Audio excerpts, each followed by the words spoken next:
Good evening, everyone. I'm David Hampson, president of the Aero Club of New England, and welcome to our January 2022 Icebreaker. Normally, this would be an event that we would have in person, usually at the Chateau Restaurant. Unfortunately, due to current circumstances, we elected to hold it virtually, but we've become really good at pivoting to these virtual events, and it's going to be a great seminar. And also, it's obviously a great opportunity for people who aren't able to travel in person to be able to see it from wherever you happen to be. So I'm glad you could all join tonight. Looks like we have a lot of participants, and I think we're really going to enjoy the presentation from meteorologist Mike Wankum. And before I'm going to turn over to our vice president, David O'Leary. Before I do, just for anybody who's not familiar with the Aero Club, I feel very honored to be president of the first Aero Club Americas. It was first established in 1902 and chartered by the Commonwealth of Massachusetts in 1907. With such a rich history, and it's such an honor to be part of this great organization.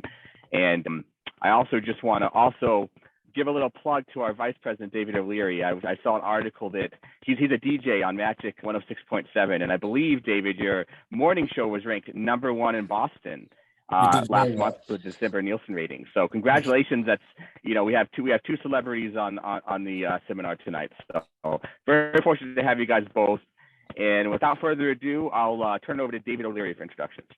Thank you, David. Really, really appreciate it. And I'll get that check right out in the mail for you.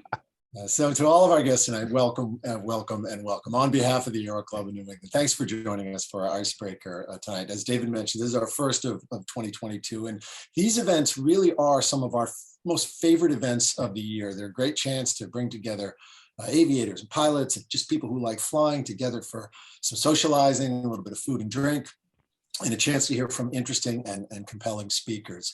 We sincerely hope to be back to in-person events very, very soon, and we'll continue to offer online and virtual events until we can gather safely again.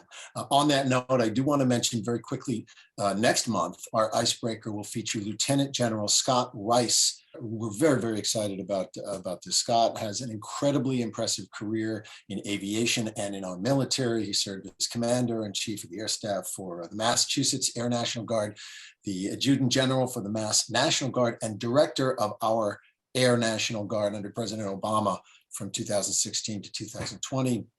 He's currently a 777 captain for United, as well as a senior partner at the Ardent Group, and we could not be more pleased that he'll be joining us next month. You can find out a little bit more and register at ACONE.org. We hope you'll join us next month. I just want to note our crash course, our annual crash course is going to take virtually in March. We bring together regional and national speakers to talk about aviation safety in New England, and we look forward to getting details on the ACONE website about that very, very soon. Finally, just really, really quickly, if you'll permit me, a note of thanks to everybody who joined us for tonight's event, but especially to our Aero Club Board of Directors and Advisors, along with our club's committees. They work to make events just like this one possible all throughout the year. If you are already a member of the Aero Club of New England, thank you. If you're not, I sincerely hope you'll consider joining.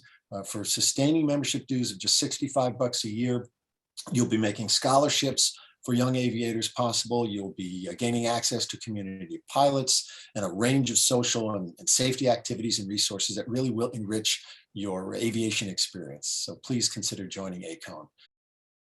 One quick note of bookkeeping before we get to our guest. There's a little button up in your upper right where you can adjust your view of the screen tonight. Our guest is going to be using some slides and some graphics and a little bit of video that you'll want to see. So please adjust that so you can see everything. Also, if you have questions for our guest tonight, put them in the chat. Keith Leonard from the Aero Club and I will be monitoring, and we'll be featuring as many questions as we possibly can toward the end of the program. Tonight's presenter is a broadcast colleague, as David noted, and a really, really great guy. He's an aviator, he's a motorcycle enthusiast and racer, he's a reformed tornado chaser, whatever that is, as well as an Emmy-winning broadcast meteorologist. He's been forecasting storms here in New England for over 20 years, and we are pleased that he is with us tonight. From WCVB TV, Channel 5, Mike Wankum, welcome to the Icebreaker in the Aero Club of New England. How you doing? Oh, thank you, David. Thank you. I'm really thrilled to be here. It's an opportunity to talk about some things that I don't get a chance to talk to on TV a lot of times. And what I thought I would do is kind of tell you a little bit about myself. We talk a little bit about some aviation, and then as we try to, if we get some time in here, we'll talk about some radar as well, because I know many of you have access to some radar data, and maybe you want to know what you're looking at, or some things you can look at, or some tips to it. And I'm here to answer questions as well. So be happy to, fill you in on any kind of details that I can possibly give to you. Good stuff. You grew, as I understand, just to ask at the top, you grew up in the Midwest. I want to hear about your flying career. Where'd you take your flight training and all that? What motivated you? Was it going up with somebody at some point? And then what brought you to Boston? Yeah, I mean, I'll tell you a little bit about my history too, about what I've done. I was always interested in weather. I grew up on a farm. If you grew up on a farm and it doesn't rain, you don't eat. And I like to eat. So it was really pretty straightforward that you paid attention to the weather a lot when you were a kid. And I continue to do that. And it sort of opened that door for me. To be honest with you, I was actually afraid of heights. And so when people would take me flying in a plane, I would be a little bit nervous about it. So I said, well, then I'll go get my pilot's license. So I picked up a pilot's license along the way and got to fly in all kinds of things, from hot air balloons to World War II planes, to open cockpits, to biplanes. In the Midwest, it's wide open. And at that time, we didn't have GPS in those days. This is how long ago it was. We did have radios, but we had an opportunity to do those things. And I really got to meet some incredible people along the way.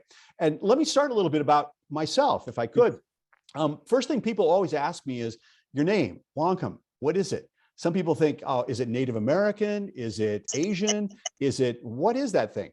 Well, to be honest with you, you have to go to Germany. And so I thought for once I would put Wankum, Germany on the map. Now, just to remind you that there is no Wankums living in Wankum, Germany. It's just where our name came from.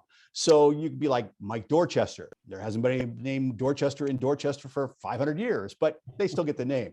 So that's where my name actually comes from. It's Wankum, Germany. It's a small town. By the way, the British find my name very, very funny. If you've watched any Ted Lasso, they get really close to my name sometime on TV. It's not a word that they can use on television in England, but they think it's very funny. So when I get emails every once in a while from people who say, is that really your name? Yeah. Doesn't mean anything in America, but the Brits just think my name is hilarious. So that's where I come from. My grandmother actually was born, we grew up saying that she was born in Germany, and that's her picture on the upper right up there. It's when she was 3 years old. Her name was Anna. And that's the house that they lived in what we call Germany. Well, I took my father there back in 1996. And because it's a part of Germany and France that went back and forth all the time, Alsace-Lorraine is the area, we grew up thinking we were German. And I took my dad there and I said, Dad, we're French. So the name is kind of a different one there. My grandmother, by the way, she was an immigrant. She took care of her parents until they passed away. So she did not get married until much later in life. She was almost 30. And those days, that was really, really late in life. Now, my kids, I think I've got one who got married when he was 31, and I'm still waiting for the other ones to get married yet. They just take a while. Now, my grandfather, who you see on the right there with my grandmother and the three boys, he fought in World War II. And I mentioned the fact that German ancestry. I have to make sure I clarify he fought on the American side. We just want to make sure that that's clear. The other thing is that my grandfather was over there and they would go into a Nazi occupied village. First off, my grandfather was 30 years old when he got drafted. They said, you'll never leave the United States. He did. They said, well, you'll never fight. He did. They said, well, you'll never go to Germany. He did. He was right there on the front line. So they would go into these towns and they would take all the Nazi propaganda and they would put it in the middle of the streets. So the boys, the three boys, would all say, hey, Dad, can you send us back, binoculars or Nazi pens or all these things? And one of them asked for a flag, a Nazi flag. He said, oh, sure. So, he boxes it up, sends it back, sends us, a Nazi flag back to the three boys back in Marcus, Iowa at the time. Now, you have to remember, my grandmother was born in Germany, and this is a small town. Well, what do three boys do when they get a flag? They don't think anything of it. They take it outside and hang it on the clothesline. In the middle of World War II, they're flying a Nazi flag out on the clothesline. In those days, they did not spare the rod to spoil the child. So they learned very quickly, you do not do something like that. But I always thought that was kind of an enjoyable story that they passed on from time to time down the ages. So anyhow, that's a little bit about how my family kind of got into this area.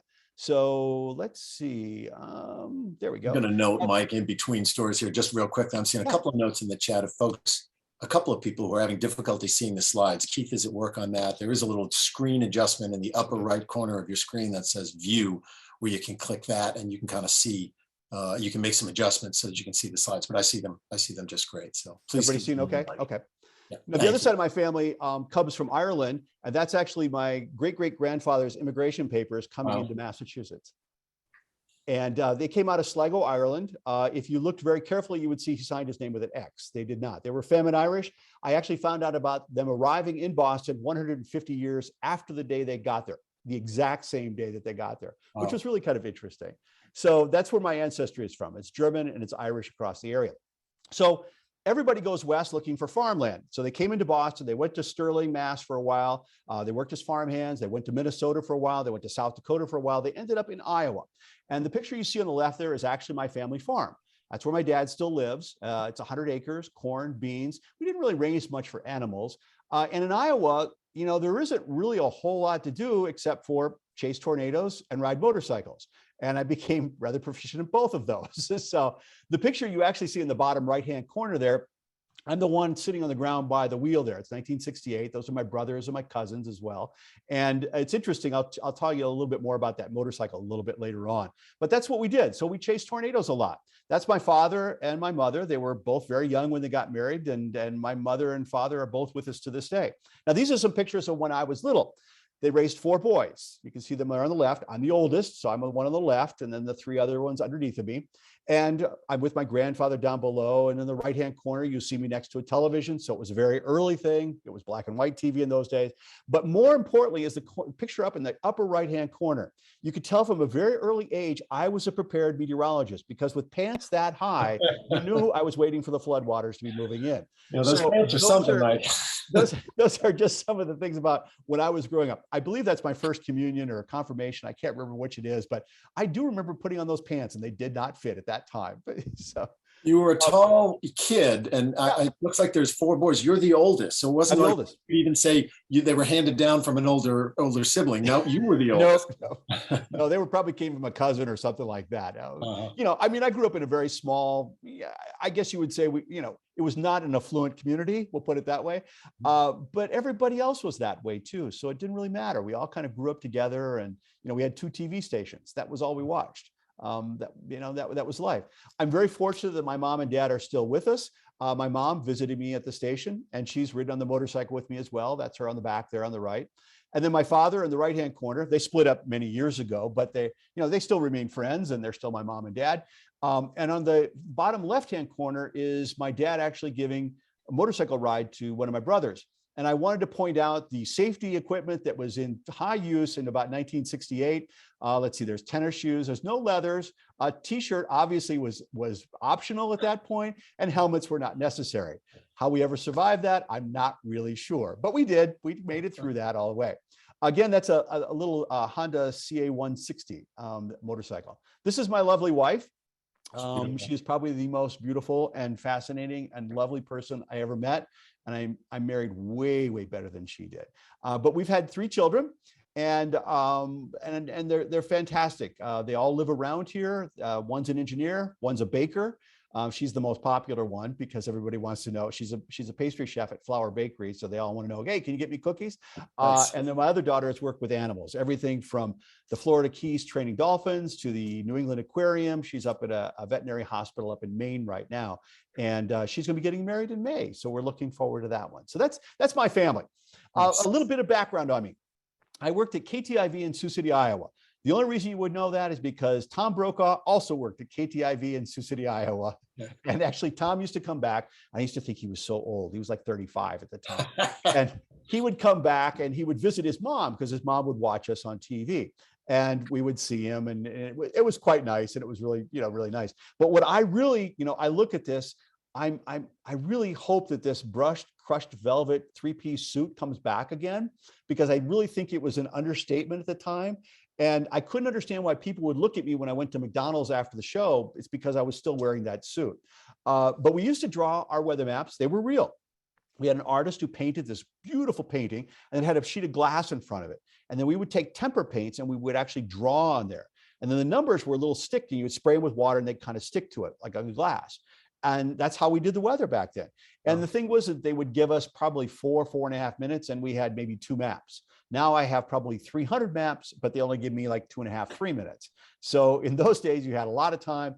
And a little trick that we used to do, the state lines are there. We would write little notes inside the state lines. Okay. And so I would write like tornado, Sebring, Florida, right in the very small little pieces of the line right there. And that were the little tricky things that we could do. We could kind of cheat, or we could hang notes on the side.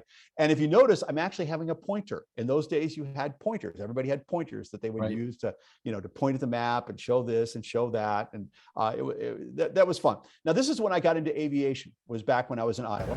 This happens to be This is a B-17 story I did with them. I'll kind of shut up here for a moment. Small plane. Talking. Back when it roars to life, its engines call back another era.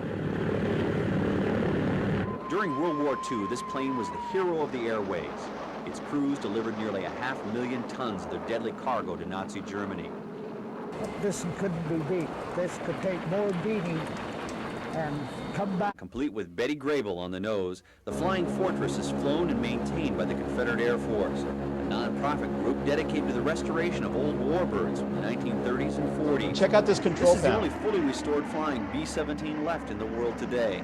Those are A7s in crew front. From Mesa, Arizona, is on a 50-city tour of the United States to promote the restoration of World War II planes. It was used extensively over in Europe, out of England, and in World War II, hundreds of planes made this same approach into Sioux City, Iowa. It was a major training facility for Air Force cadets. But a lot has changed since then. Gone are the soldiers and the barracks, but for a few days, the memories are back. All because of a plane called Sentimental Journey. I'm Mike Wankum reporting.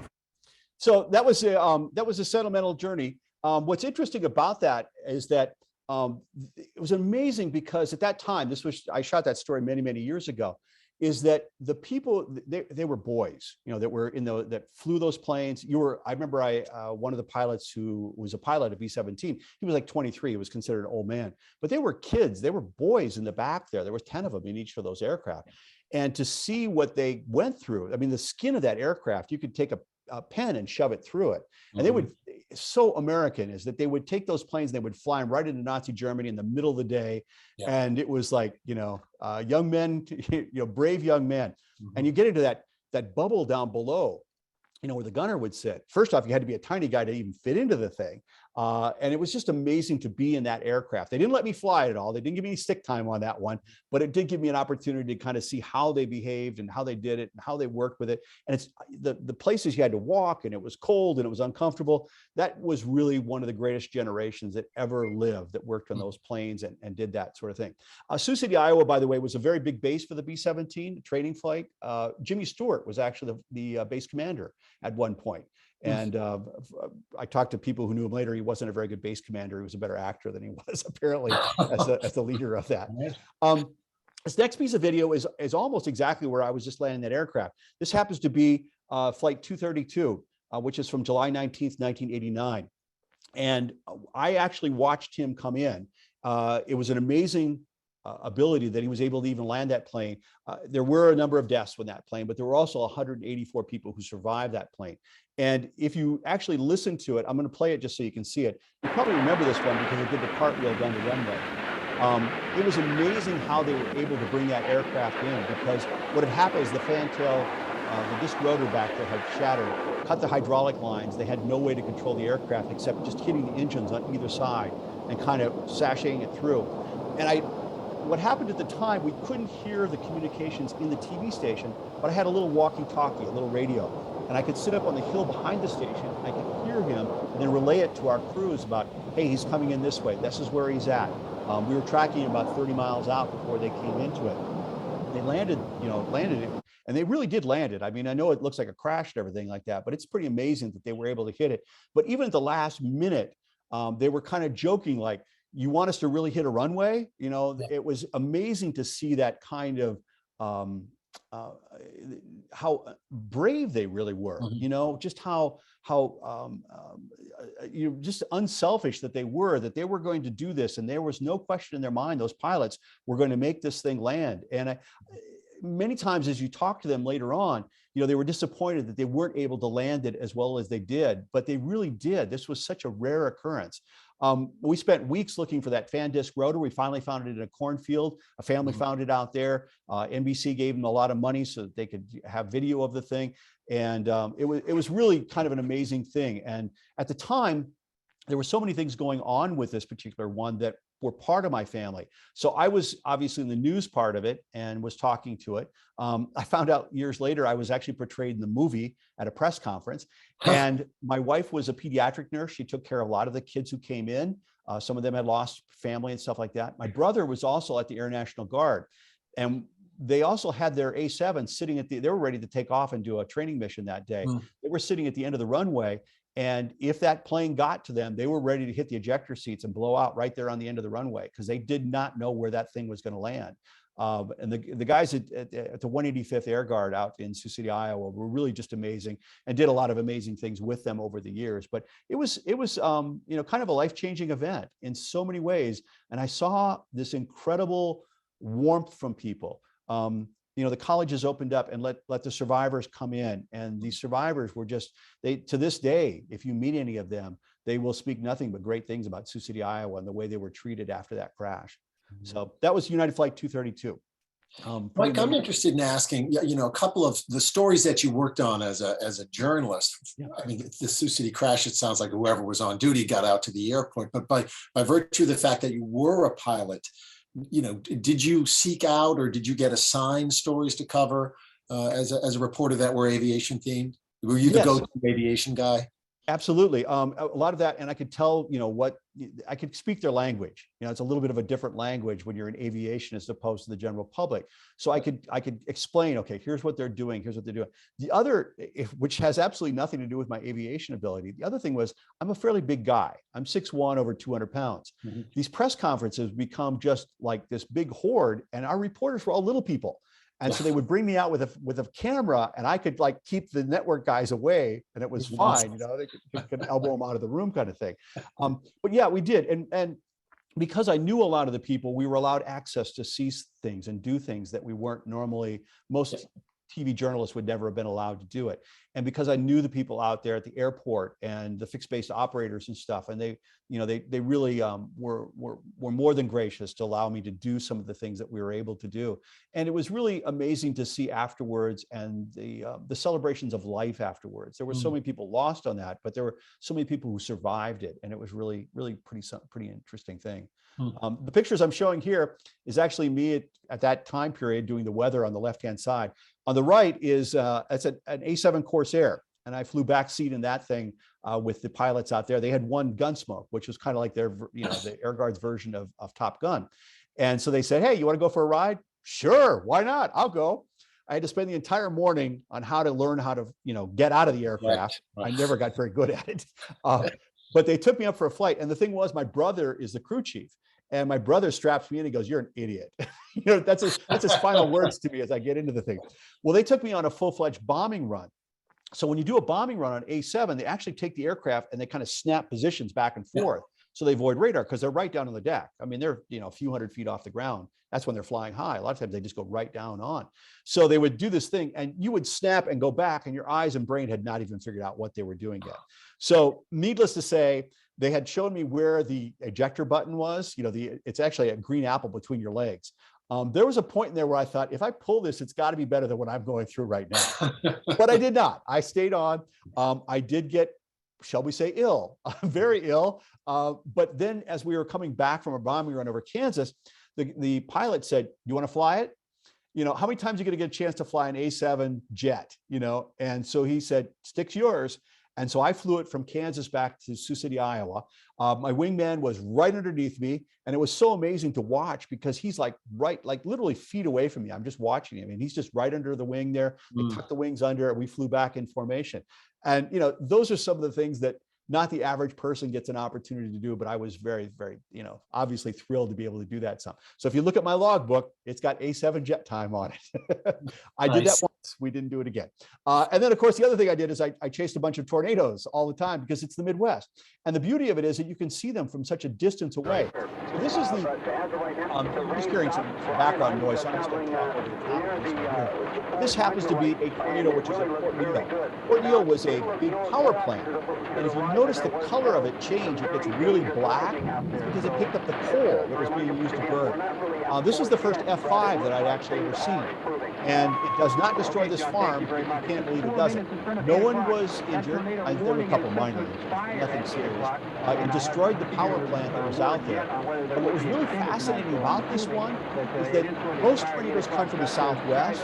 This one actually came from the northwest. Northwest tornadoes are pretty rare. They're only about 3 to 5% of the time that they come from that direction. And when they do come from that direction, they tend to be stronger. This is the exact same spot where Lewis and Clark wrote about the damage from a tornado back when they did their expedition out to the West Coast. So they had actually, this is an area that actually has been hit several times by tornadoes that are northwest flow tornadoes.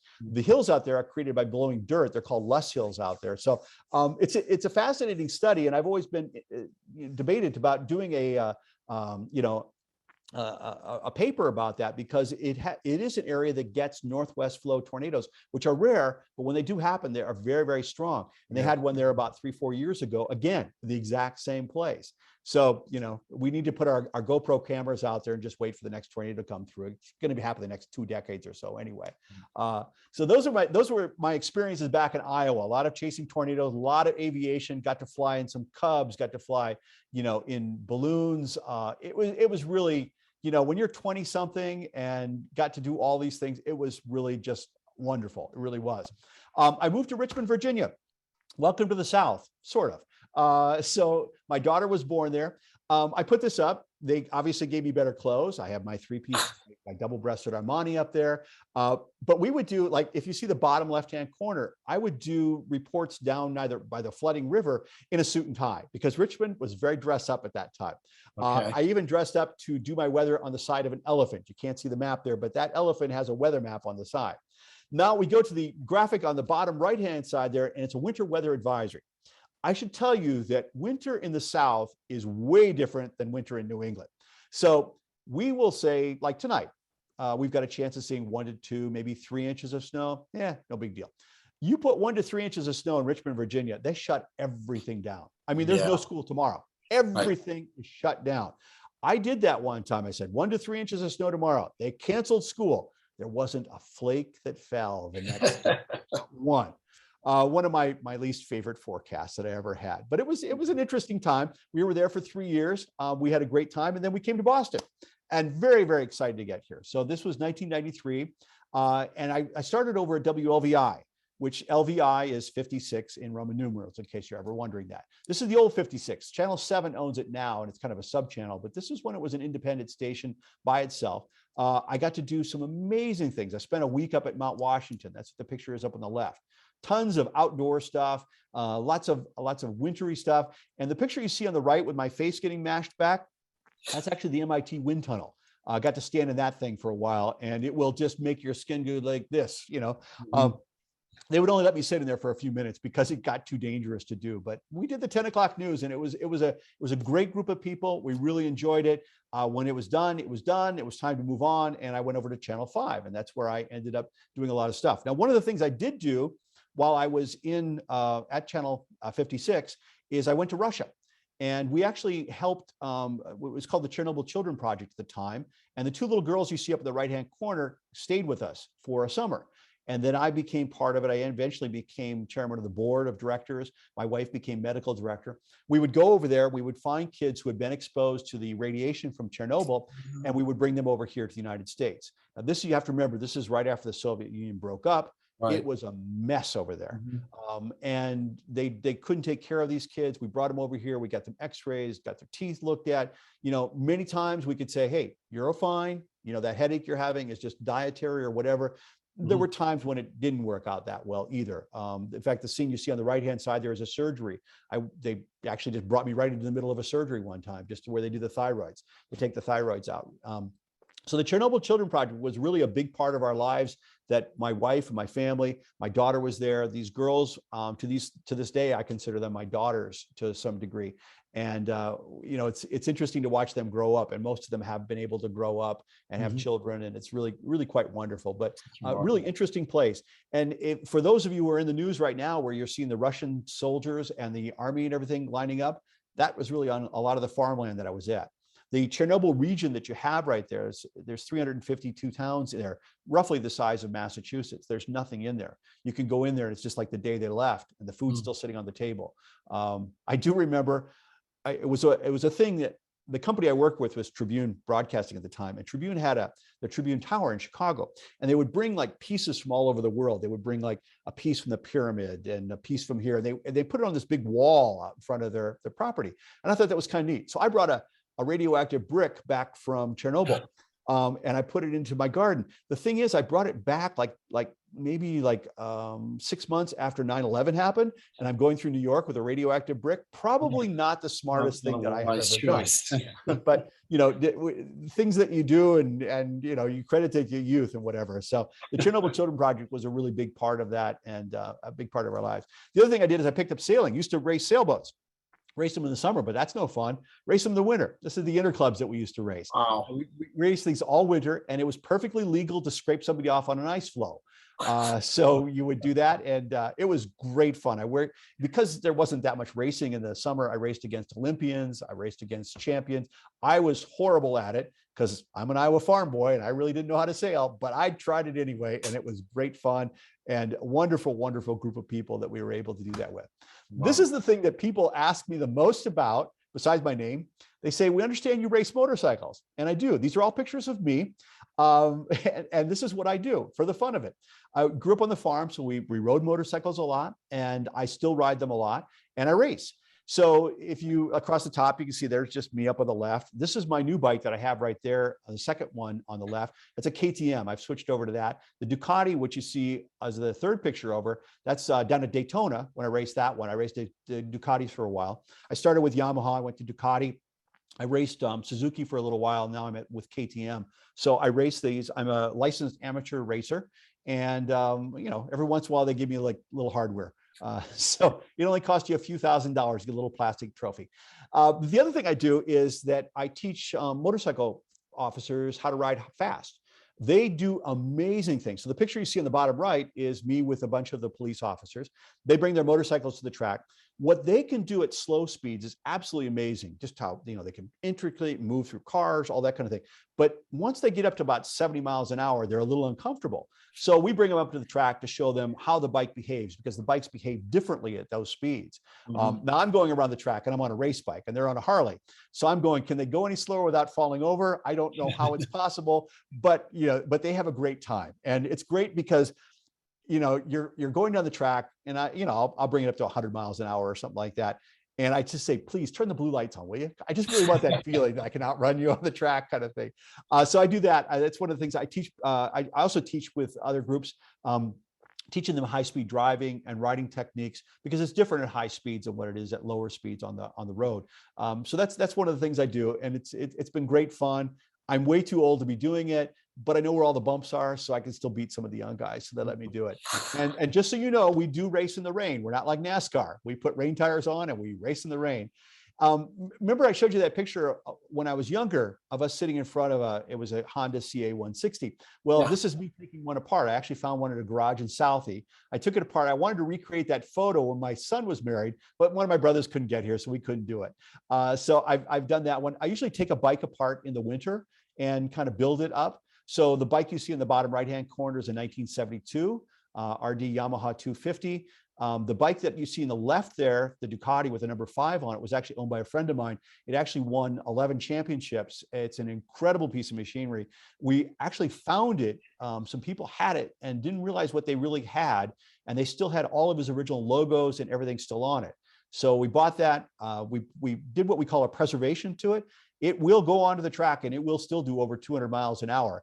It's not designed to do that anymore. It's going to be kind of more of a showpiece than anything else, but that's kind of one of the things that I like to play with and work on. This is our team that we have. at Channel 5, our Storm Team 5 team that we have, me on the left, Kellyanne Chicalise, who's a brilliant mathematician, Harvey, who's been there 1,000 years. No, he's not 1,000 years, but he just celebrated 50 years and got an award from the New England Emmys. And then Cindy, who is a morning meteorologist, who I know David does some stuff with you every once in a while. Mm-hmm. Did you say 50 years for Harvey? Yeah, they just gave him the Golden Circle Award for 50 years. I'm not that far behind it, but I say, I'm not. We're all getting there. We're all getting there, Mike. And then AJ Burnett, he's kind of make sure that all of our computers are running. And anytime there's a snowstorm, we stick him into a snow shovel someplace, it's like, who can we stick in I have done it many times, stood out there in a nor'easter with the snow and stuff like that. And I'm willing to pass that along and let other people enjoy that process. I saw him up in Ipswich over the weekend when we had we were just getting hammered, and poor AJ's out there. Couldn't even, the wind, the sand is whipping out. It was a thing of beauty. Oh, I love it. It makes me cry. I remember the old days. But yeah, it's fun to do that. And what I always love is that when you stick a new report out there and they go, oh, this is the worst thing I've ever seen. I'm going, no, it's not. You haven't even gotten close to it yet. When you really see the bad ones coming in. So that's our team that we have right now. And this is where we do our weather from. We have some of the best equipment in the country. We have access to all kinds of things that we can do. For example, the picture that you see up in the upper right-hand corner was actually, we had an unusual sound that happened in New Hampshire. It was like a boom, a sonic boom. And initially everyone thought perhaps it was an aircraft or something like that, but we actually think it was probably a meteor and was coming through the atmosphere and exploded and created that sound, because we were able to track it and got this flash that appeared, and there was no thunderstorms around. So we knew it was not lightning that was going on there. The picture in the middle on the left-hand side there, back in 2014, it wasn't snowing. There was no snow. So all of a sudden, Buffalo, New York got hit with snow. Mike, they put me on a plane. They said, get on the plane. We'll tell you where you're going when you get there. Bring enough gear for 2 days, you're gone. So I get out there and they got snow. I'm not kidding you. I was standing in not drifts, but snow up to my chest. It was unbelievable. I'd never seen that much snow before. That was 2014. Now, you know what happened in 2014, 15? That was the winter that was absolutely the worst ever. I just brought all the snow back with me. Right. And we got slammed storm after storm after storm, and got all kinds of record snowfall totals coming in. Mm-hmm. The bottom left-hand corner, I think this is the thing that's changed with weather a lot, has been the social media aspect of it. We had tornado warnings come out. The National Weather Service wasn't even sure if there were tornadoes, but we had so many videos in from people, they were able to confirm that it was a tornado. And so I actually told about that. And then the thing that's gotten the most press lately for me is the sun, which is it's the US sun. It's the version of the British sun. They did a story. I didn't even know they did a story. I found this online. It's like, really? Was that big a deal? I had rotator cuff surgery. Had nothing to do with motorcycle racing. I want to make sure that we're clear on that one. But I had torn rotator cuffs, so I had to do the weather in a sling for a couple of weeks. And they just, because remember I said they like my name, they think it's really kind of funny. So they were just thrilled to do a story about me and my arm. And I didn't even know it was on there until one night, so this is a word of caution. You should Google your name every once in a while, because you have no idea what's really out there. And I'm sure you've had the same thing, haven't you, David? Once in a while, yeah, you miss something. Yeah. Yeah. Usually it's not this good either, by the way. Right. So that's some of the things I do. Now, if you're wondering how we do weather, we have what's called a chroma key. And basically I stand in front of a big green wall and there's nothing behind me. It's not projected on there or anything like that. It's married together electronically. So if you look carefully there, at the bottom left is probably the easiest one to see. You'll see me pointing at a big green wall. But if you look at the monitor to the right, you'll see that I'm actually standing in front of a map. So it's done electronically. Now we can use any color we want to. We could use blue, and they used to use blue. The problem with blue was that if you had blue eyes, all of a sudden you could see the maps through their eyes. Look, the devil was landing there. So the most Irish looking guy on the air in Boston on St. Patrick's Day cannot wear a green shamrock, because you'll see the maps right through me. So that's how we do it. The weather office is right there in the studio, and everything is controlled with this little clicker that you see in my hand. So if you look, you'll see it in my left hand a lot of times, and I'm pushing the buttons. I can make the maps go forward. I can make the maps go backwards. I can jump to the 7-day. I can go back this way. I can run several computers with that, which sometimes will confuse me, and I'll go, what button did I just push here? But that's how we control what's going on. It's basically like a big PowerPoint kind of thing. And then we have the weather office where we do the work from. This was one I thought you might enjoy. This was me flying with the Blue Angels just back in 2012. Thought I'd share it with you. We're going on another ride. With both engines at full throttle, this $57 million warbird leaps into the sky. Here we go.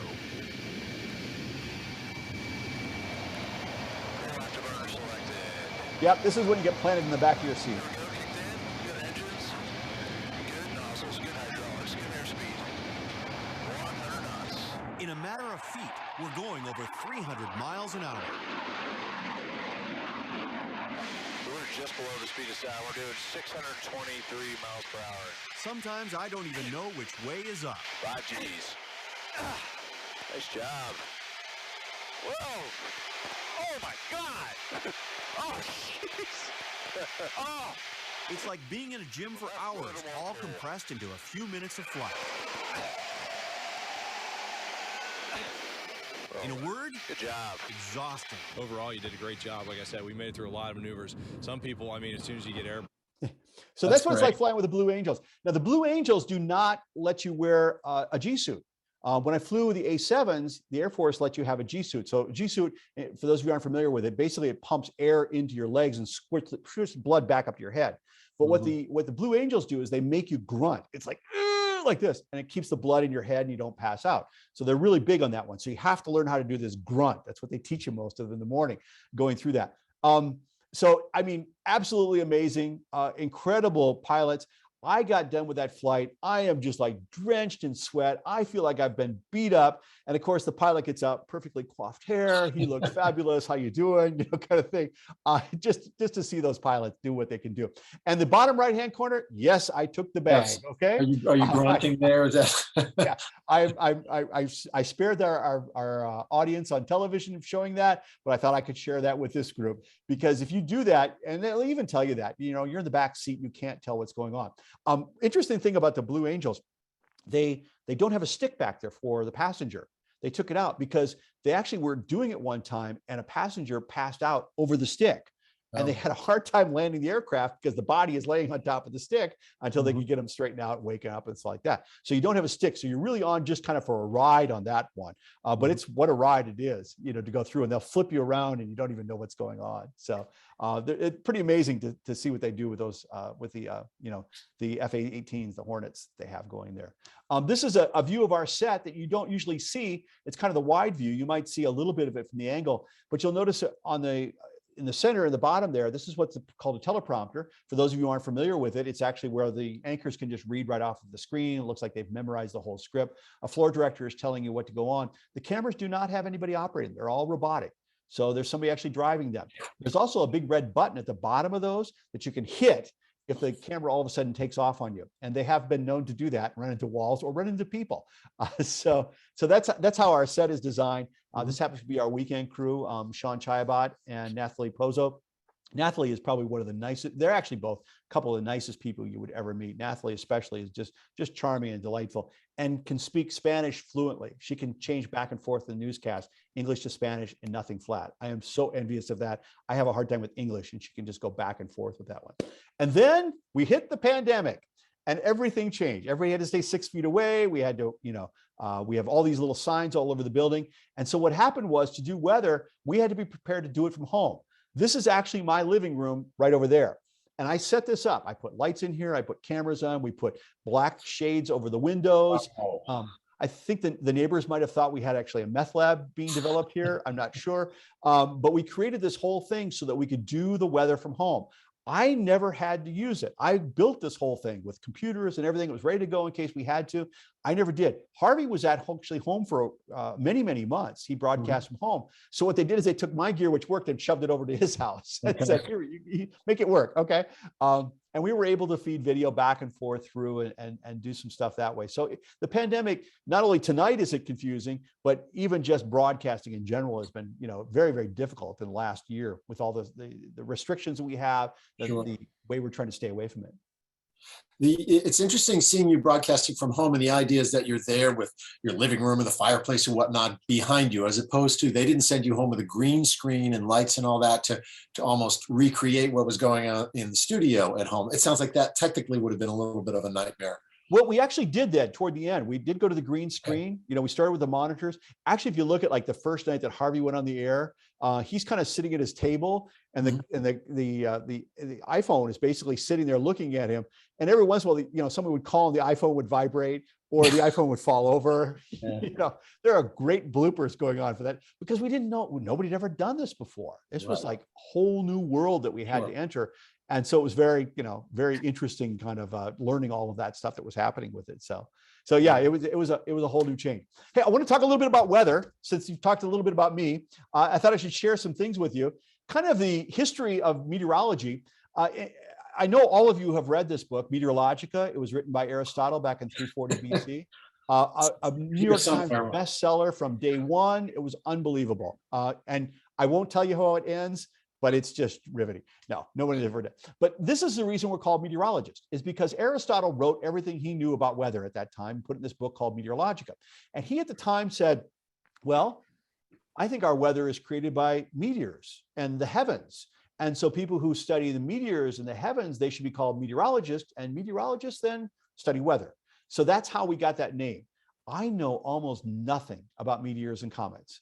I have to because I'm station scientist kind of thing, but that's not anything that we know. But everything he wrote in that book in 340 BC really stayed with us for hundreds of years. And much of the folklore that you hear about is all because of what he wrote in that book. Some of it worked, some of it didn't. For example, meteors have nothing to do with weather, but we still kept the name with it, and it goes through there. We really didn't, you know, invent anything until about the 17th and 18th century. That's when we got into thermometers and barometers coming into it. Now we can measure the atmosphere. So I would call David and I would say, David, is it warm or cold there? And he would say, well, I'm in Boston, it's warm. It's only 12 below zero. You know, and I'm in Florida and it's a whole different thing, but now we can measure it. So that's what happened in the 17th and 18th century. And that the barometer is still one of our most useful tools that we use. So about the time the Pilgrims were running to that rock down in Plymouth, that's when we got that tool. In the 19th century, we started to get weather observations from around the country via telegraph. So somebody from Omaha says, you know, Keith taps in and says, hey, I got a big blizzard here in Omaha. And we go, oh, a couple of days later, might end up here. So we can find out what's going on the weather there. Then we started to get the concept of fronts. And by the way, the graphic you see on the right-hand side is actually what happened during the blizzard of 78. A classic nor'easter, low pressure develops off the coast, moves up. But the idea of the concept of fronts, it actually goes back to a Norwegian meteorologist, and they looked at it as fronts, like in a war. You know, this is the Western front. This is the Eastern front. That's where the term comes from.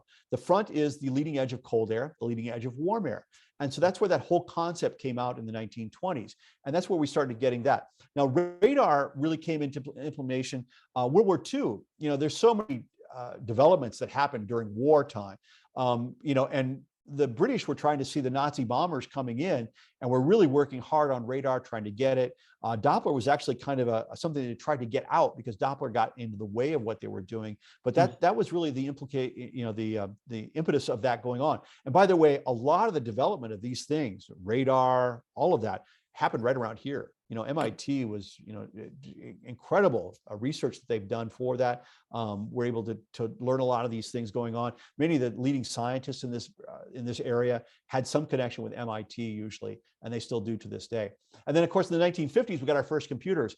What I found interesting, I went looking for pictures of computers, and it always seems like there's women working on the computers more than there are men.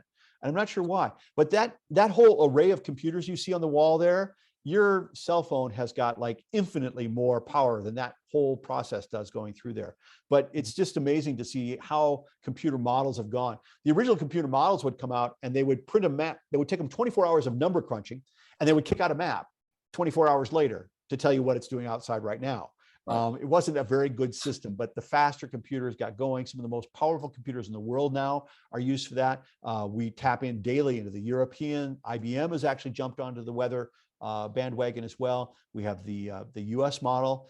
We have a number of models that we have available to us, some that have more precision in different environments. And that's what we do as a meteorologist. We sort of look at the ones and we say, okay, which one is doing better on this storm or has done better on these storms? Can we focus on that? And perhaps they come together in one solution. This past weekend, that was amazing. 3 days before, they were like the same computer models. And it was a very easy forecast to do. When it's really difficult is when you have one that's way up here and one that's way down here, or one says rain, one says snow, then it becomes more challenging. And that's when it comes in handy to have done weather for as many years as I have, or Harvey has, or Cindy, or any of those. You can just look at that and say, okay, here's what's going on with those things. Mhm. So that's really, I think, is one of the greatest technology breakthroughs. And then, of course, we had where we could actually see what was going on. And that was the first satellite that went up back in 1960, April 1st. That was the Tyros satellite. The actual image is on the top right-hand corner up there. That's the East Coast of the United States. It took a machine about the size of a good-sized room to produce a picture which is about that big in reality. Now we have incredible detail that we can look at, but satellite imagery has really helped us a great deal. We can forecast for parts of the world. We can get observations for parts of the world where there are no people around, and we can tell what's going on. And that really helps us to understand places. For example, we need to know what's going on in the middle of the Pacific Ocean to forecast weather that will hit the West Coast and then eventually get to the East Coast. However, if we can't see what's going on in the Pacific Ocean, we don't know. But with the remote sensing that we can do with satellite imagery, it really opens up a whole new world for it. And that's indoctrinated into many of our computer models as well. And it really helps us to go, to get the better forecast. And despite what people say, our forecasts are actually getting better and better all the time. I know there's people who say, no, I don't think so. I wanted to put this picture up here just because I love this picture, and it would just give me an opportunity to plug lightning. Lightning to me is probably, it's really one of the underrated killers out there. It kills more people than hurricanes, than tornadoes, causes $4 to $5 billion worth of damages every year. It hits the earth so many times that are going on, and yet we don't really talk enough about with kids and things like that. So if you have an opportunity and you have some young people, when thunder roars, go indoors. That's what you have to do. I can remember my son, they were playing a Little League game. I actually went into the field and said, we're done. And pulled them off the field because there was thunder and lightning going on. So I don't want to belabor the pack, but I'm just passing that on to you, that if you can ever pass on to people and say, hey, thunder is no problem. The noise is okay. It's the lightning that will get you. If you hear the thunder, you survive. And what I used to do with my kids is when they were little, we would sit on the porch and we would have the lightning flash, and then we would count 1,001, 1,000. How far away is it? Yeah, 5 seconds, it's a mile. And they turned it into a game, and they were never really afraid of lightning and thunder because of that, which is really nice because I got a tree hit outside by the house and it rattled the house pretty good on that one. So just my little plug about lightning. The other thing I wanted to talk to you tonight is a little bit about radar. And again, any of you who have to get away to watch The Bachelor right now, I understand completely. But if you want to hang on, we'll talk a little bit about radar here, if that's all right with you guys. We'll be logging who drops off to watch The Bachelor, Mike. Thanks for the reminder. Oh, did you see what happened last week? No, I'm just kidding. I didn't watch the thing. All right. So the next generation radar is what it stands for, the WSR-88D. 88 stands for 1988. That's when it was supposed to be implemented. It's a government program. It took a little bit longer than that. But I can remember working with the WSR-57. The WSR-57 was really an interesting one because it had tubes in it. And thank goodness the Soviet Union broke up, because we didn't have any repair parts for the thing. And we were able to buy them from the Soviet Union because they still had tubes, and we could keep those things running for a few years. So my first radar that I actually worked with was the WSR-57. I also worked with one that was actually, it was a military surplus, and we had it at the TV station, so we could say we had our own radar, but it had a sign on it that said, do not use during severe weather, because it didn't really work very well. But we could say we had radar at that point. This is many, many years ago. Now we have some really good equipment with us. But it was the next generation radar, detected really precipitation and wind, and that's really the key to it. So, radar is very simple. It's like you yell out, hello, and it echoes back at you. Hello! And that just tells you how far something away is. You can measure that. Well, we do the same thing, not with a voice, but we do with a microwave transmission. Bounce it off a cloud, comes back to us with the receiver, and it can tell us what's happening. And there are some really, really good programs out there now where you can tap into the radars. I happen to use Radar Scope on my phone. It's excellent. I think it cost me like $9 a year or something like that. But I'm really just tapping into the National Weather Service and seeing exactly what's going on with their radar. And I know some of you who have maybe perhaps some higher end aircraft, you have access to it as well, to different radar imagery and things. And so I wanted to kind of talk a little bit about some of the limitations that we have with it. Radar really has kind of two modes. There's a slow scanning clear air mode. This is really useful for us, especially in New England. We can see where the sea breeze sets up. It's used when there's no precip out there. You can see things moving. You might be able to see, dust into an area. You can see fires many times that will show up in clear air mode. You can actually see, much smaller detail of things. It's not, so you have to remember, sometimes you have to look at the radar and make sure that you're in clear mode when you're looking at it, and you're not looking at the beginning of a thunderstorm. However, that sea breeze front that you see right there, that can actually become the focus then for thunderstorms, which happens a lot in Florida during the afternoon. But the clear air mode is really a mode. Now, you don't have a chance to choose between clear air or precip mode. The operator will do that at the National Weather Service. But just so that you know, when you're looking at it, you're going, oh my goodness, it looks like I've got a front coming through here and it's going to give me thunderstorms. And it could be in clear air mode and you're just picking up a sea breeze that's developing out there. So that's your clear air mode. The precip mode is a faster scan, really tells us what's going on. That happens to be a great image out there that you see of the Munson tornadoes that we had back in 2011. And you can see the warning that's been added to it, but it's a much more detailed scan and really kind of slices it more like a cake. And that's the one that you really, okay, this is what we need to pay attention to it. The WSR 88D were implemented across the country. It's interesting where they were placed. They actually took a satellite picture at night and looked at the light in America to see where most people lived. And then they could decide, okay, we need a radar here, we need a radar here. So there is not a radar in Boston. The radar is actually in Taunton because it would cover then Providence and Boston. You also have, many times you'll have ground clutter, and we'll talk about that in a second, but you'll have ground clutter if you're into the city. So you wouldn't really want a radar in the city. Our particular radar that we have for the station is at Hopkinton, and that gives us a good view of the city, both Worcester and Boston. But if you get it into the city, you have tall buildings, it's bouncing radar signals off of that.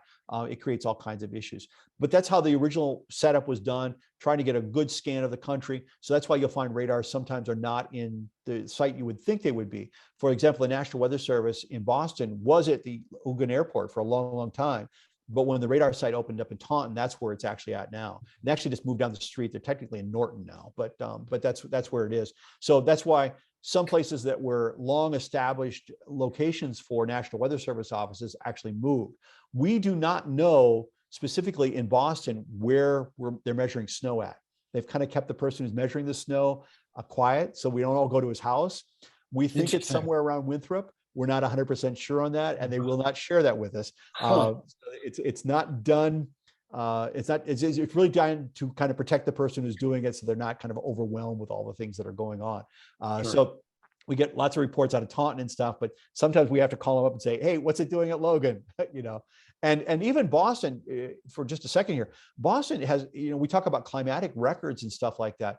The official site for Boston was not always at Logan Airport. It was downtown, Post Office Square for a long time, moved out to the airport back in the 1930s, stayed out there for a long time. They still take all the observations there for Boston at the airport. It's all done through, remote sensing equipment and stuff like that. But the actual Weather Service itself office is down in Taunton now, or Norton, I guess, down the street just a little bit. So when you look at a radar imagery that we have available to us now, reflectivity, that's the one you're most used to seeing, the bright reds, greens, orange, the colors that are scare the bejeebies out of me. And then you have the velocity, which is telling us more about the wind direction, which is going on inside. Now, if you look at a reflectivity image and you say, okay, it stays over a certain period of a certain amount of time over a certain area, you can estimate how much precip has fallen in that area. So it gives us a good idea of how much rain has fallen. It's excellent for things like, flooding. We know how much floodwater is there, if there's going to be flooding taking place. The vertical integrated liquid, we call it VIL. It helps us a lot with showing us how much their moisture is in the column. It's a great indicator for hail for us as well. Echo tops, how tall this thing is going. And then we can animate all these products together too, by the way. And oh, by the way, I want to give a plug to the National Weather Service, NASA, and Iowa State University, because they were very gracious in helping a lot with some of these graphics that you're seeing here. So just want to make sure that I plug them as well. Let's talk about Doppler for just a second. Anybody here who's been picked up for speeding, you know all about Doppler. David, I can't believe it. Years ago, for speeding. I'm telling you. What it does is that when the Stady points his radar gun at you, he measures how fast you're coming toward him or away from him. We're doing the exact same thing with raindrops. We find out raindrops are going this way and raindrops going that way. Well, you know what happens if you have a bunch going this way and a bunch going this way? In the middle, they're probably going to be spinning. And that's how we detect whether there's a tornado in there. So that's what gives us a tornado signature that's happening. Those of you who are figuring out how it works, if you hear a train coming back, it goes, as it goes past you, you're compressing the sound waves. So we're doing the same thing with the microwaves. We're just seeing how it's compressed. We can measure that and we can read that. And that will tell us what direction the raindrops are going. Now we have a dual pole system now, which is in place, which actually lets us kind of see the shape of the raindrop. So now we can tell whether it's freezing rain, if it's snow, or if it's a raindrop. And that helps us a lot. But I will give you a heads up on that. When you see on television or any place on your radar, whatever you're looking at, and you see it says it's snowing there, that is really based on an algorithm and based on what we're seeing on radar and not necessarily an actual observation of what's going on. So be cautious about that. If you say, oh, it's raining here, but there's snow a little bit this way, I don't have to worry about it. You might want to just be really kind of careful with that. Because it's a very good tool. It's an excellent tool, but it is a tool that sometimes can be a little bit deceiving with you as well. So Doppler is really a very, very important thing for us. It lets us know what the motions are inside the storm and helps us to figure out what's going on. And for those of you who fly, keep in mind a supercell can go to 55,000 feet. My Cub that I used to fly, I don't think would make that altitude. Might get close. The Tomahawk would have made it, but but you get the idea that these things are very large going up into the atmosphere. The big boys don't fly through these things. There is, however, if you ever, somewhere around there, I should have tried to find some of the video. Back in the early days, back in the 60s, they used to take jet aircraft and fly them through thunderstorms. And they would see the lightning bolts flashing off it to see, oh, we shouldn't put a gas tank there, or we should do this, we should do that. But they were actually triggering it. And that's what we've learned is that aircraft flying into a thunderstorm actually trigger the lightning bolt more than anything else. So it's not that you fly through and the bolt accidentally hits you, it's that you're in there and it actually triggers the lightning bolt that takes place on that one. But just gives you an idea that these things are way, way up there, and they have incredible dynamics going on inside the shifting air currents, the downdrafts, all of that thing. Basically, stay away from them. Tornadoes, by comparison, are really pretty small little things that we're talking about there. They're kind of tiny, and that's why they're very difficult to spot on radar. And the other thing is, for all of you, I'm sorry to disillusion any of you members of the Flat Earth Society, but we cannot see below the horizon very well with radar. And this is a good example on the right-hand side there. We send the signal out straight, but by the time you get out there, so just to give you an example, Norton or Taunton will send out a radar signal from their site. And by the time they get to New Hampshire, they're shooting at about 6,000 feet up. So that altitude you're shooting, you're actually looking inside the cloud to see what's going on inside of it. It's great. It helps us to know what's going on in there. But that's why I say you have to kind of be careful sometimes about whether it's rain or snow, because maybe it's detecting at that altitude, but not below the curvature of the earth. So you wouldn't see that. And that's why tornadoes are very difficult to spot on radar. They can be spotted if they're up close, and we do have some tools that will actually help us that, but you've got to be really close to the radar to see those kind of things going on. And that's why we look up inside the cloud, and that's where we see rotation, and that's how we can determine what's going on. And we use a thing called velocity, and I'll talk more about that in just a moment. But just to give you an idea, the earth is not flat. And so therefore we have, unless you're in Oklahoma, because it's flat as a pancake out there. They can see for 1,000 miles either direction, it seems like. I want to give you a couple of questions, if you don't mind, just on, what you're speaking of real quick.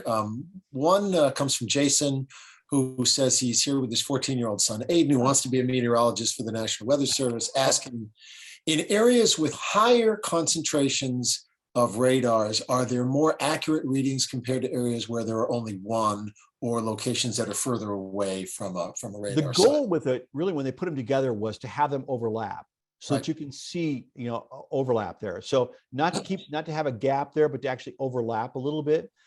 Those are the main radars that they have. And then you have, like, our station actually has a radar. So we kind of can cross triangulate in there. The idea is to get as much exposure of that as you can. And then there are actually even mobile radar units that they'll do, if they're doing storm chasing, which I used to do years ago. If you're actually out chasing tornadoes, you may actually have a mobile radar unit with you. And so you can actually get into the storm and look at what's going on inside there. Wow. So those are some of the tools that are used for that. On the interpretation, a slide or two back, I wanted to ask, and maybe you're going to cover this in a moment, but as far as pilots are concerned, looking very often at real-time radar of a system or perhaps a thunderstorm in real time as it's developing, are there traits or characteristics that you, from your experience, that you see again and again and again in terms of different sizes or shapes of thunderstorms that are displayed in Absolutely. And I'm going to touch on that just in a moment too, about bow echoes, which are really important to know what's going on, even if you're not even flying, but in terms of tying down an aircraft as well. So yeah, there's a number of things, and I'll show you some of those as well here in just a second. I can take it away. But you have to remember that when a tornado warning is issued, it really is not, there may not be anybody on the ground that sees it. We're just seeing the rotation inside the cloud. And if you've noticed in Boston, we've issued many, many more tornado warnings in the last couple of years than we ever did. And because of that, we can see that rotation. We give people a warning. I worry sometimes that we're crying wolf too many times, because just because we're seeing that rotation up there doesn't mean it's actually touching the ground. And so that does come somewhat of an issue. So just to kind of keep that in mind, that the warnings are issued and you need to take them very, very seriously, but we're seeing it at altitude. We're not necessarily seeing it at ground level. Now, sometimes we do have people calling up and they'll say, hey, Mike, I just saw a tornado cut through my neighborhood, and with social media, boy, they tell us too. But the rotation that we see inside there is called a mesocyclone, and that's what we're looking for. It's rare you get an opportunity. I show that picture down there. That does not look like Revere, okay? That wide open spaces, you can see the tornado from miles away. All three of my children have seen tornadoes. I've taken them on tornado chases. They have seen them. I've seen tornadoes, but I've chased them in like South Dakota and Nebraska, where you have all the roads, first off, are north, south, east, and west. So if you're going in the wrong direction, you can turn, hang a right, and get away from the thing. And you don't have crowds, and you don't have a lot of traffic on the roads, and you can get away from these things. So that's why it's different chasing tornadoes in the Midwest than what it would be, say, in fact, I should try to dig out a picture sometime of the tornado in Revere. You look at it and go, oh my God, where you go? There's no place to go. We had that run up in Revere a few years ago. So it's really, it's rare that you get this kind of classic tornado, Wizard of Oz tornado that we would call down in the right-hand corner there. Whereas here they might be wrapped in rain. That's a big problem down south with it wrapped in rain. Here they get wrapped into rain as well, or debris or dirt or whatever. And many times you can't even see the tornado actually touching the ground until it picks up some dirt at the bottom. So you'll see how the bottom of that tornado is really dirty because it's picked up the dirt from the field there. They'll also pick up a lot of things. So if it goes over a pond, it'll suck up what's in the pond, and it might rain fish down the road. Or if it goes through a field and it picks up a lot of straw and hay, and what goes up must come down. So it takes it up inside the thunderstorm, brings it down, drops it. The Worcester tornado back in 1953 hit the college out there, and it took the mattresses from the dorms, sucked it up inside. They froze, and they dropped as frozen mattresses in the harbor, Boston Harbor, downstream. Wow. So, I mean, there's all kinds of strange things that can happen. And I've seen a lot of it. I've seen boards driven through cars. I've seen tires ripped off of the rims, all kinds of weird stuff that can happen with a tornado just because of the winds that are with it. So this happens to be, I think, one of the bigger ones that we had. This was the EF3 back out in Springfield back in 2011, just really decimated Munson. 77 structures completely destroyed from that one. That was really a classic. And this is also a good example of, there used to be an old wives' tale, probably from Aristotle, that said tornadoes would not cross a river. And this one plowed right across the Connecticut River. We also used to say tornadoes, big cities were protected from tornadoes until Oklahoma City got hit, till Atlanta got hit, till Kansas City got hit. Oh, that doesn't work anymore either. The F scale, which is for Dr. Fujita, Theodore Fujita, he was from the University of Chicago. He kind of developed the system of rating these tornadoes. And then we changed it a few years ago and it became the enhanced Fujita scale. That's why you hear the term EF3, EF4. EF5 is the big guy. Those are the ones that do the most damage. They'll take a house right off the foundation.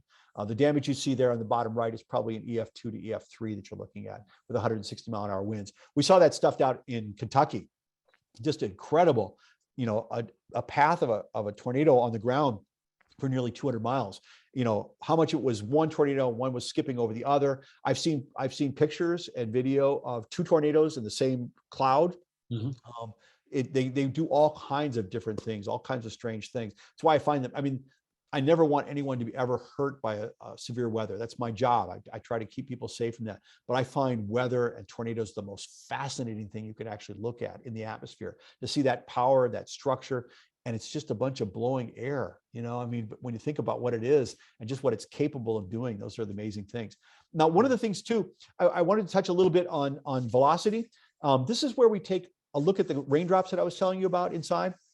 And what we do is we're watching to see. So remember, the warm colors, the red colors, are winds moving away from the radar, and the cool colors are the winds moving toward the radar. So if you have a bunch going one direction, a bunch going the other direction, you can see what we call a couplet right there. And so this just happens to be a rudimentary example of a couplet there, how the greens are right next to the red. That would indicate to us that that's got rotation inside of it. Now, again, at altitude, but more than likely, depending on how severe it is, it's actually coming to the ground and whether it comes out. A little it's one of my little pet peeves when the news calls funnel touching the ground. A funnel can't touch the ground. Funnel is in the air. Tornado's on the ground. So there, you can't have a funnel touch the ground. So anyhow. And noted that in a question saying, would it help to refer to something actually as a funnel cloud if you don't actually see a tornado? Tornado is what a funnel cloud that actually touches the ground, where a funnel cloud is in the air. And sometimes you can't see that connection because it hasn't picked up the dirt or it hasn't condensed enough up here. Right. So it actually, what you do sometimes is you look up here and you see there's the tornado, and then you look at the bottom and there may be a dust bowl kind of going down here, but in between there's nothing. You see blue sky in between. That's actually a tornado. That's touched the ground. It just hasn't picked up anything to kind of complete that vortex that you would see going through, that funnel going through. Velocity is really important, and there are two different kinds, and sometimes the programs will tell you that too. Storm-related velocity as opposed to base velocity. If the storm is moving very, very quickly, which we've had a couple of those this year, where the line is actually moving at almost 50 miles an hour, it's hard to see that couplet in there. So what we do is we sort of take out the storm moving and call that storm relative velocity. So you see, this is the exact same image of both of these. The one on the left, really kind of difficult to make out that there's a mesocyclone in there, that there's any kind of rotation taking place. But the one on the right, because we've sort of taken out that forward motion of almost 40 miles an hour, now you can start to see that that's going on there. So that's a classic signature there that we would look at for tornado form. And we would be issuing warnings on something like that. And we'd be on the air and irritating people who are trying to watch the Ohio State game. The World Cup was on one time, and I did not want to interrupt the World Cup. Soccer fans are a little spirited, shall we say. They'll come find you. I waited till the game was over to break into program, but apparently I missed the point where Brazil got to lift up the trophy and I had death threats. So I had to park inside the gate for a couple of months until everybody got over that, and then we moved on. So, this year I had to interrupt the Ohio State game. They got killed anyway, but the people were calling up, and I wrote them all back and I said, hey, I'm sorry, we had to do this, blah, blah, blah. And about half of them the next day actually wrote back and said, hey, I'm sorry, the game was bad anyway, but we had to kind of go through those things there. So you were talking about some signatures to look for. Obviously the tornado couplet would be something there, but also on the right-hand side, that heavy rain band that you see there. The darker the reds, the colors are, that's where you're going to get your most intense rains coming through. And that sets us up for what we call the bow echo, which is what you see on the left-hand side there. This is a wall of wind that's coming at you. The strongest winds are going to kind of, it's like bow and arrow. If you take the bow and you look at it like that, this part is going to have the strongest winds to it.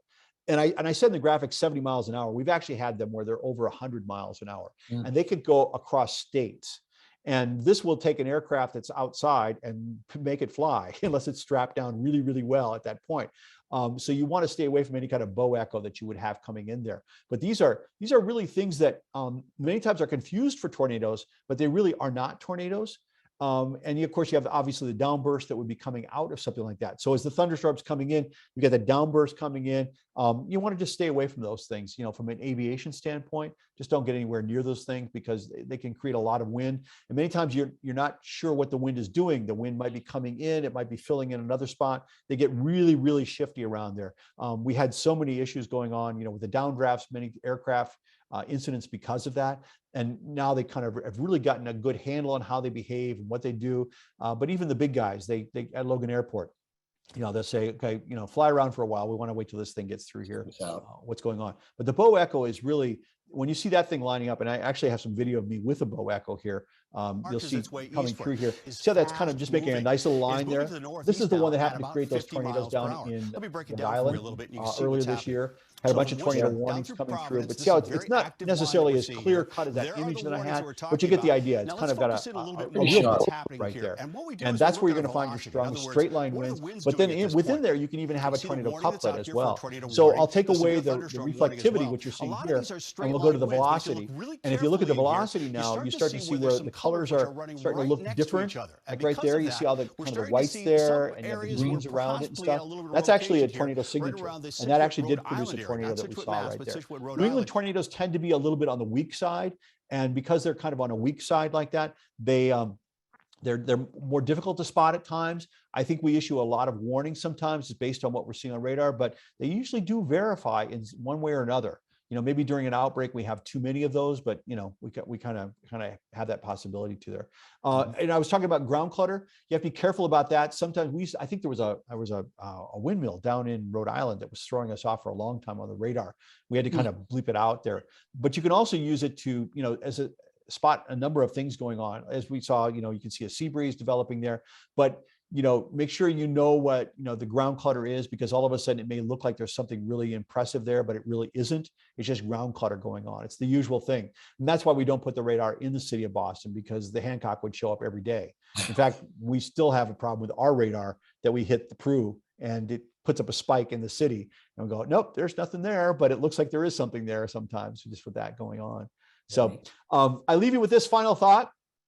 Climate is what you expect, weather is what you get. It's from Mark Twain. I've always loved that one. As a meteorologist, I kind of deal with the next 10 days. Climate deals with decades or centuries worth of weather going on. Climate change is becoming a very, very hot topic right now. We as a station are going to kind of really go after it over the next year, kind of try to bring people up to speed on what's going on with it, whether it's research that's going on with it, how it's impacting your pocketbook, because there are some things that are happening. And of course, we're coastal communities, how that's going to be hurting us as well over the next few days. So that I hope I've answered some of your questions, and I will open it up for questions if you'd like to. I'm not even sure how our time is doing, David. I just kind of get blabbing away here. we're doing fine, and great job with all that, Mike. I do have a couple of questions I'm going to run by you. Some of it will go back to what you're speaking about a little bit earlier. But I spoke about radar and real-time radar in the aircraft, and of course, pilots know there can very often be a delay. What you're seeing is not real time. It can be delayed by minutes, up to 10, 15 minutes, depending on what you're using. Usually about 6 minutes on a scan is usually about appropriate, but I don't know what service you may be using where it takes longer to come through and they process it as well too. Sure. So Peter asked, given what you've said about the accuracy of radar, how much confidence is there in the accuracy of the lowest tilt radar data, which is offered from ForeFlight? Very good, as long as we keep it out of ground clutter, because as I mentioned, sometimes we'll get the scan that goes, very low. And as I say, the Prue, we hit that all the time. And all of a sudden it looks like there's a storm over Fenway and it's not there, which is no problem because we know that. But if you were new to the area or you were just coming into, or you were flying into someplace and all of a sudden you get this spike showing up and go, oh, I got a thunderstorm here. And it really might not be that. We are seeing quite a bit with the wind turbines that are being put up. We're seeing a lot of issues with that kind of coming in. And of course, we have the whole 5G thing going on right now with what's going on there too. So there's many things that we do and change, and we have to learn how to work with them and what needs to be left out and stuff like that too. Rick asked about another phenomenon by pilots. Like many GA pilots in New England, I've been caught on Nantucket by unforecasted sea fog rolling in very quickly, bringing ceilings down, visibility down to nil. Has forecasting gotten any better predicting when and where sea fog will form? The sea fog is really kind of an element of a very localized thing, a very mesoscale kind of element that you're dealing with there, kind of a microclimate thing that you have. So that is a case where the sea smoke is going to be, I don't even know if I've ever seen NOTAM on it. Probably has to be some out at Logan that they would do that for it, but that there would be a notice to airmen about that developing.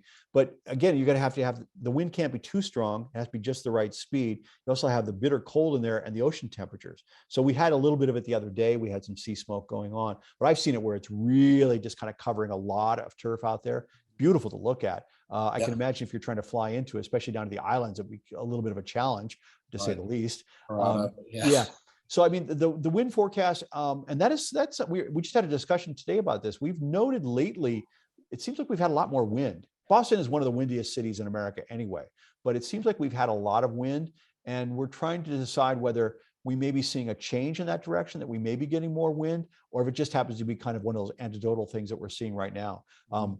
The one thing we've really noted is the precip. When I first started in TV, if you got a 2-inch rainstorm or a 3-inch rainstorm overnight, it was the lead story the next day. Now it's like, oh, we got 3 inches last night. And it doesn't even make the news until it's like 10 or 11 inches of rain. So we're seeing much more of that. And some of the latest models that we've been looking at, it's sort of like playing on big events, big droughts, big events, big drought. And at the end of the year, it looks like you had the right amount of moisture for it, but it actually came in big bursts, big gaps, big bursts, big gaps. I want to ask you about modeling, the computer modeling. I hear about the European and I hear about the US. Is there, what are the distinctions between those two, and which do you prefer? I prefer the European model. It's a better model. But the US model, the GFS model, has gotten much better. It really is. And it will give you a lot more information with it as well. So the European model, they do things differently. They're both kind of looking at it differently and how they behave and how they operate. So I like the way the European model does. The European model kind of takes the information, and then as it's processing, it's bringing information in to kind of, oh, is that working? Is it not working? And kind of works that way. The US model kind of takes a snapshot and then runs the computer models from there.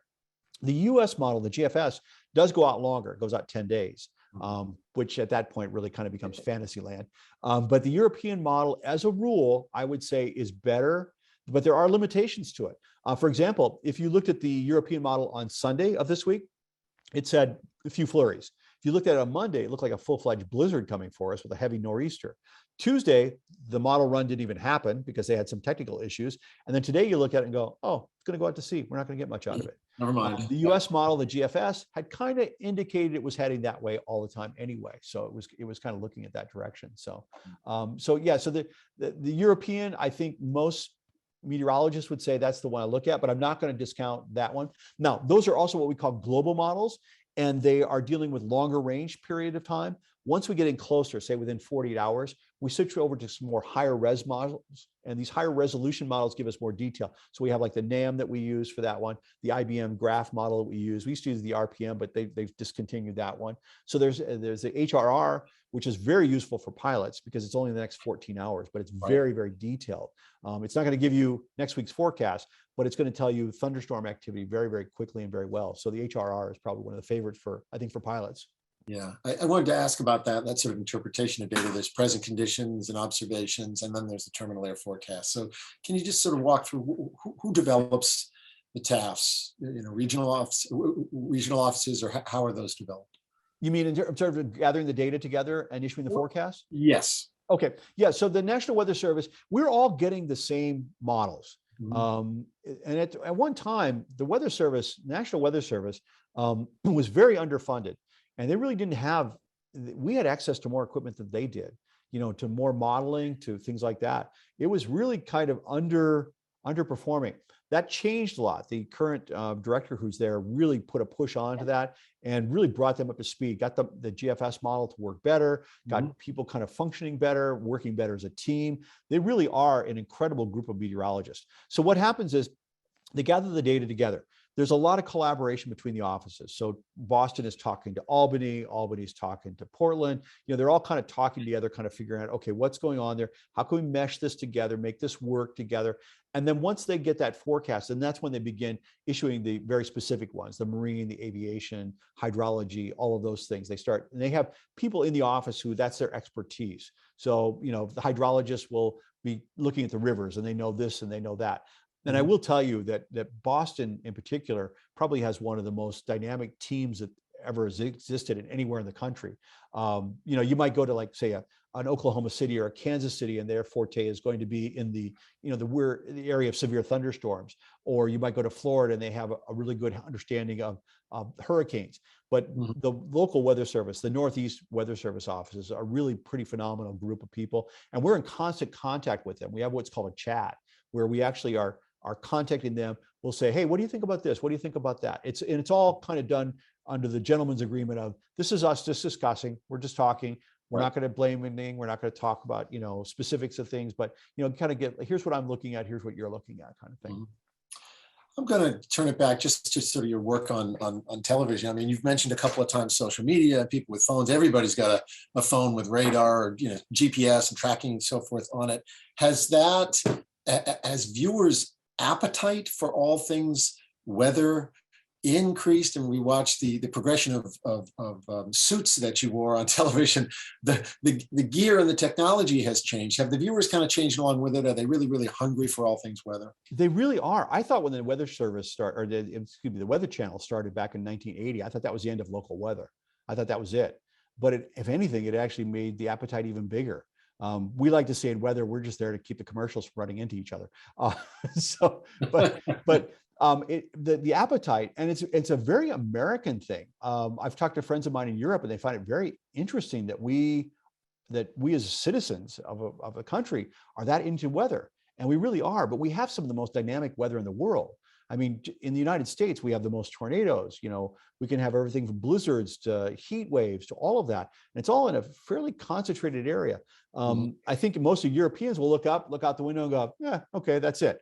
But in the America, they kind of want to really know what's going on and learn about it. And I think that's the thing. I think, like these programs here, like we're talking about stuff, I think people really appreciate that and enjoy that when they're watching television, that we kind of explain, here's a little inside baseball. Let me explain to you why it's going on that way. So, yeah. So, I mean, it has changed a lot. I think the audience demands more, but as we were talking earlier, I can remember when I first started, and if I said it's going to snow tomorrow and it snowed tomorrow, hallelujah, that was a perfect forecast. Now, everybody wants to know what time is it going to start? What time is it going to stop? How much is in my driveway? How quickly will it melt? Sometimes the demands, not just from the audience, but even from our managers and stuff, sometimes the demands actually outstrip the science. We have to say to them, hey, yeah. I got a couple more questions. I'm going to get them real quick because I'm watching the clock and don't want to keep you too long. Thomas actually started already. I didn't catch that. Yeah, didn't write it down. Something called Buff Kit. Are you using a thing called Buff Kit? And can you talk about Buff Kit is a really great little model that's used within the National Weather Service a lot. We can look at it. I use it sometimes. It's much like the HRR. It's really good on very small micro details in a short period of time. It's not obviously a global model, not like the European or the GFS, but it is handy for that, especially for some microclimate things. Yeah. You noted the delay in radar. Jill asked, how far behind in time is the radar on my phone? 5-6 minutes, a good estimate, something like that? I would say so. I actually, what did I do? I did one time, I actually was watching the lightning detection on mine. So I would watch a lightning bolt and then see how long before it showed up on my phone. And I think it was somewhere in the neighborhood of about 1 to 2 minutes on that. So it wasn't too bad. Lightning detection is actually a relatively new science. I mean, there wasn't even really lightning detection in America going on until probably mid 80s. I saw some of the early creations of it. It was really kind of interesting to see. So, lightning detection, and we can do a lot with lightning too. I mean, if there's more lightning and thunder going on, if you're in hail, you're in the strongest part of the thunderstorm. So those things now have started to unlock secrets to us, like, okay, you've got a lot of lightning here. Are they positive charges or the negative charges? Those things will determine as well. So there's all kinds. You had a 14-year-old who was wanted to be a meteorologist, asked a question a little bit later earlier with his dad. I'm thinking, I'm going to be in the home at that point, but I'm going to be able to call him up and I'm going to say, hey, tomorrow at 3:15, what are the winds going to be like and the sky conditions exactly? So it's, those are the dreams of every meteorologist. And I think about how far we've come in the 42 years I've been doing this now. How far we've come from that to now. And I think, wow, what are we going to do down the road? And of course, the ultimate goal is, how do we control weather? Well, that's a whole other topic. That's another topic for now. Well, that was going to be my last question about new technology on the horizon. We're looking at stories about 5G and the towers near the airports. And do you see an impact of that on weather-related radar? And is there technology? This will be my last question. There's a really interesting thing. There's a group of guys. There are 3 guys. They actually are former Israeli military officers over at Harvard. And I met them about 5-6 years ago, and they've developed a way where they're actually taking, and I don't even understand exactly how they're doing it, but I know that they're doing it, and it's getting a lot of press, and it's making a lot of people are dumping a lot of money into this company as well. But what they're doing is they're sort of taking their cell phone signals that are out there, and they're tapping into that in such a way that they can actually see where the precip is falling. So it's very, very detailed on a much more low level, high resolution than what radar can, which is overscanning it. And they're finding it right at the surface kind of thing. It's really interesting. In fact, Ed Carroll, he used to do weather over at BZ a few years ago. He actually is their public relations person. I met them when they were at the Harvard Innovation Lab, and they had like 8 folding chairs up against the table. Type of, yeah. And the last time I saw them, I think they're valued at like $100 million valuation or something. So they're doing some really interesting things there, kind of unlocking that that signal that's out there, that noise.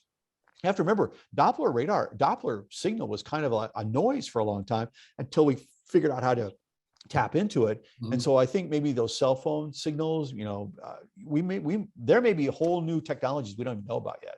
Harness it somehow. Yeah. Yeah. Great stuff, Mike. You have been tremendous. First of all, thank you to everybody who submitted questions tonight. But thank you, Mike, for your time and your insights and your stories. We both wish this could be live, but you did a fantastic job with our virtual event. I promise we'll have you back next year or at some point down the road so we can do one live and in person. Okay. That'd be awesome. I love it. Love it. And we'll be watching for you on Channel 5 and up at the track up at the New Hampshire Motor Speedway sometime this summer. And if you see me go by on 128, that wasn't me. Okay. So to you, Mike, thank you. And to all of our guests and attendees tonight, thank you so much for joining us for our Icebreaker. Don't forget, next month on February 16th, we will welcome Lieutenant General Scott Rice as our guest. You can register at ACONE.com. You can do that tonight while you're online. Again, thank you so much for joining us. Thanks for all the questions. On behalf of the Aero Club of New England, fly safe and good night. Thanks so much.